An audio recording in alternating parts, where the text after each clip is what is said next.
Muse, it's me. You remember me, don't you? You do, don't you? It doesn't matter. Of course you do. Well, I'm just busy jumping down rabbit holes.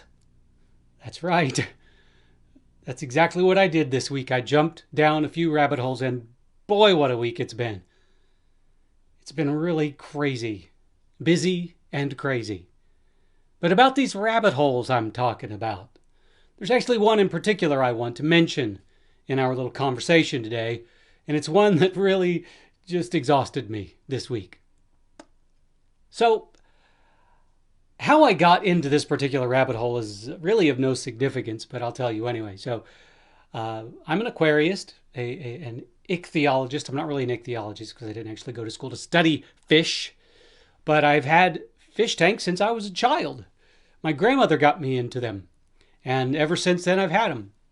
And so I bought a new fish tank that's yet to come in. I ordered it, and I have been planning the whole aquascape for it. And while I was in the stages of planning the aquascape for it, I realized that the golden ratio applies to the design of fish tanks, to aquascaping. And of course, the golden ratio also applies to just about everything. Literally everything. It's in nature. It helps to define how many leaves are in trees, the shape of a nautilus, algorithms, the algorithms that help to cause the housing crash. The golden ratio is in everything. Literally everything. Now, I'm not going to get into the math of this because that's not important. But, and I'm just going to say, look it up. Because it is a really fun rabbit hole to dive down into. It is, in fact, you'll even find some conspiracy theories attached to the golden ratio. You can even, on the Android mobile platform, on the camera, you can even enable the golden ratio lines so you can make sure that you are taking pictures that are the absolute best that you can get. The composition, the layout. When you enable it, there are 4 lines, and you're supposed to put the primary object in one of the cross sections of those lines, and it will guarantee you that that main object is within the golden ratio. I mean, it's essentially, you could look at the golden ratio as number wise. It's like 1 plus 2 equals 3, right? 2 plus 3 equals 5. 3 plus 5 equals 8. 5 plus 8 equals 13. You could keep going on, and those are the numbers that apply to the golden ratio. And there's a percentage and blah, blah, bitty, blah. So here's what happened and why I want to have this conversation with you, oh muse of mine. During my travels through this rabbit hole, I also discovered that someone had applied the golden ratio to essays. That's right, even essays. And they discovered through the golden ratio that the ideal number of paragraphs to be included in an essay for school, I guess, is 5. 5 paragraphs. Now that's a short essay, of course. 5 paragraphs, according to the golden ratio. So, naturally, being the mad human being that I am, I like to think of myself as a mad scientist with words. I thought, is it possible to apply the golden ratio to writing books? That's right, I sure did. And I thought, okay, given what I know, and I'm not a mathematician by no stretch of the imagination, but is it possible through the golden ratio to define how many, work with me on this, how many words should be in a chapter, how many chapters should be in a book, How many characters should be in a book? How many books should be, story arcs should be in a series? You see where I'm going with this? And I really did try to work on this. I spent hours trying to solve this problem. And then, and I don't know how many hours I had spent in it, and then I realized the dangers of doing such things. And here's why I say that. We could come up with a formula. Yes, I said the F word. That would tell us exactly how many chapters should be in a book, and how many characters should be in a book, and how many words should be in a chapter, and how many words should be in a book.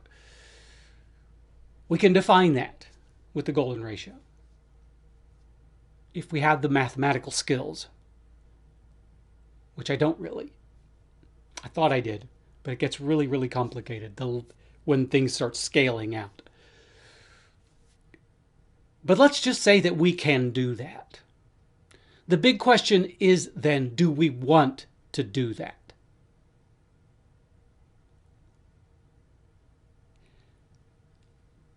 Here's the thing. I heard an interesting line applied to sports this week. And that line is, to be predictable is to be defeatable. It makes perfect sense. If you as a team become predictable, that other team will easily be able to beat you. Now, as an artist, to be predictable, from my perspective, to be predictable is to be boring. Or, even better, to be predictable is to be self-defeating. Because here's what happens. If we do come up with the perfect formula drawn from the golden ratio, as applied to novels, we start using it. And every novel we write has the same amount of characters, the same amount of chapters, the same amount of words in each chapter, the same amount of words in each book. And then you start having series that have the same amount of number of books in the series, and on and on and on and on, ad nauseum, ad infinity, ad, oh my gosh, stop me now. You see where I'm going with this? Don't.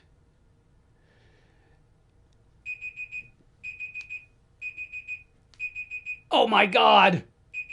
There's an alarm going off. Hold on. Stupid phone. It's bad enough that I have to deal with the heat going on and the airplanes and the dogs. I usually have this on silent. Actually, it is on silent, but that's an alarm. And alarms, they overrules the silence.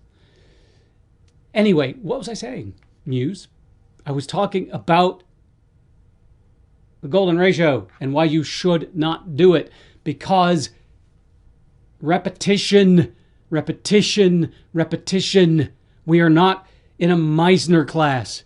We are authors. Formulas, you all know how I feel about formulas. They are the enemy of art. We all know this. When our favorite bands that we've listened to for years all of a sudden become formulaic, what happens? A lot of times people say, they sold out. That's not really them selling out. That's just them becoming formulaic, because in music, there are certain formulas that you can follow to ensure a hit. And by a hit, I mean on the Billboard charts. And the Billboard charts, listen to me carefully, the Billboard charts does not necessarily equate to good music. I said it. It's just like, I'm sorry, but the New York Times bestseller list does not always equate to a good book. It just doesn't. Because it's all opinion. It's all opinion. To me, what is a good book is not a good book to you, maybe. However, when you start dealing with formulas, universals could start applying. I tried. I really did try. And part of me, when I dove down this rabbit hole, I knew that I wasn't going to use this information because it's just not who I am. But I thought maybe, just maybe, I could come up with the formula that other writers could use. And that would be especially good for new writers because I do think there is some credibility for new writers to start with a formula. I did. When I first started writing, the very first book I wrote, I developed a formula very quickly. Not only just a formula in how I plot out a book, which I don't do anymore, but how I write the book. For example, I've mentioned this before. When I first started writing, the way I would write a book was very simple. I would start out and I would write a single sentence for each chapter. And that sentence would just be a title for a chapter. Then I would go back and then I would flesh out that sentence with a paragraph. And that paragraph would describe what happens in the chapter. And once I got that entire outline done, I can then go back and all I had to do was flesh out the paragraph and turn that paragraph into a full chapter. And it made writing books in the beginning incredibly easy because I not only had an outline of what's happening, I pretty much had descriptions of every chapter that was going to be written in the book. That was my first formula that I used. And I used that for probably my first 5 books, maybe. I used that until iZombie I. And I stopped using it with iZombie I because I knew that book, being a post-apocalyptic novel, had to have a certain level of chaos in it. And I wanted to be a part of that chaos. So I threw away the outline and said, I'm just going to write. And that made me realize that I'm a better writer when I'm not confined by an outline. Now, the second formula that I developed very early on with that very first book that I applied to I applied it to every one of the books in that series, was about point of view. How I did this was I wrote the protagonist was always in first person past tense, and the antagonist was always in third person past tense. And it worked. But again, iZombie I said, no, you can't do that anymore. Of course, iZombie I was a completely different story because I originally wrote that in first person present tense, which was impossible. And then I eventually rewrote it in first person past tense. But anyway, those were 2 formulas that I started out with in the very beginning. And eventually I cast them aside and I just trusted my instinct and the universe and said, let's just write stories. So when I started diving down that rabbit hole, I thought, well, I'll just maybe work on this and see if I would have something that I could give to other writers to say, here, this is the golden ratio as it applies to fiction. Use it until you get comfortable with writing and then throw it away. But it just became way too complicated. And then I realized that if I said that this is the exact number of chapters, the exact number of words, the exact number of characters that you needed to start writing your books, people would religiously hold to that. And they would say, okay, I only need 22 characters in this novel. That's a whole bunch. For me, that's a whole lot. But I only need 22 characters in this novel. So I'm writing along. Oh my gosh, I got to a section, I just have to throw in another character. That's going to break the golden ratio, so this book's going to suck. See what I mean? There are rules, yes. And rules are meant to be broken. But you break the rules when you know the rules, when you understand the rules. Right? And I realize that I've kind of been a little bit circuitous in this discussion, Muse. But the fact of the matter is, when you start dealing with things like the golden ratio, a whole lot of other stuff comes into play. And then when I start talking about formulas, I get a little wound up. But here's the lesson, especially to you new writers. If you think that there is a formula out there, ignore it. Ignore that thought. Okay? However, that doesn't mean you can't come up with your own formula to get you going. Don't use someone else's formula because it worked for them, and that doesn't mean it's going to work for you. And that's one thing that really gets me going, is that when writers say, what this writer said is what you should do. Because what that writer said will only work for them. Even I've read Stephen King's book about writing. And I read that book going, okay, I can see how that worked for him. That might work for me, but that won't work for me. You can't even take the greatest writer in the world. I'm not saying that King is the greatest writer in the world. I don't think he is. I think he is one of the greats, but he's not the greatest. But you could take you could take a book written by the greatest writer in the world